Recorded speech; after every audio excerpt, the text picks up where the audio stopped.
Hello hi అండి అందరికీ. మనందరికీ తెలుసు, ఏదైతే ఒంగోలు జిల్లాలో ముప్పవరపు వీరయ్య చౌదరి చనిపోయి దాదాపు 25 రోజుల పైన అవుతుంది. ఈ సందర్భంగా పోలీసులు ఈ యొక్క కేసుని ఛాలెంజింగ్గా తీసుకొని పూర్తిస్థాయి ఇన్వెస్టిగేషన్ చేసి కొన్ని కీలకమైన విషయాలు అయితే వెల్లడించడం జరిగింది.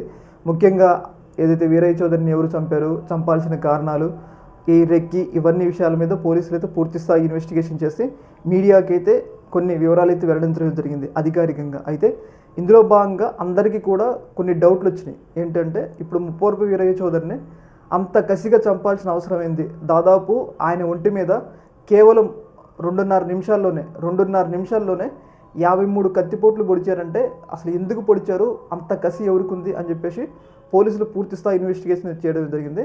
ముఖ్యంగా ఏదైతే ఈ సుపారీ గ్యాంగ్కి చెప్పిన దాని ప్రకారం ఏంటంటే, మీరు చంపితే పూర్తిగా చనిపోయిన తర్వాతే మీరు బయటికి రండి. అంటే వీరయ్య చౌదరి పూర్తిగా చనిపోయిన తర్వాత నిర్ధారించుకున్న తర్వాత బయటికి రండి. ఒకవేళ వీరయ్య చౌదరి కనుక బతకలేదనుకో, తర్వాత వాళ్ళు వీరయ్య చౌదరి మిమ్మల్ని బతకనీయడు, పూర్తిగా చంపిన తర్వాతే మీరు బయటికి రండి అన్నట్లుగా ఏదైతే సుపారీ ఇచ్చే గ్యాంగ్, ఏదైతే ఆళ్ల సాంబయ్య, బోర్ల వినోద్ అనే వ్యక్తులు ఉన్నారు కదా, వాళ్ళు ముందుగానే సుపారీ ఇచ్చిన వాళ్ళకి చెప్పారనమాట. మీరు కరెక్ట్గా చంపిరండి, ఎంత వీలైతే అన్ని పోట్లు పొడిచిరండి.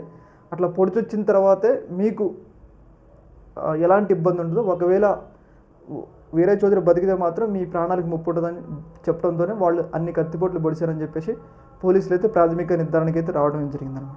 ఈ యొక్క అంశంలో మీ యొక్క అభిప్రాయం కింద కామెంట్లు తెలియజేయండి. ఒక మినిట్.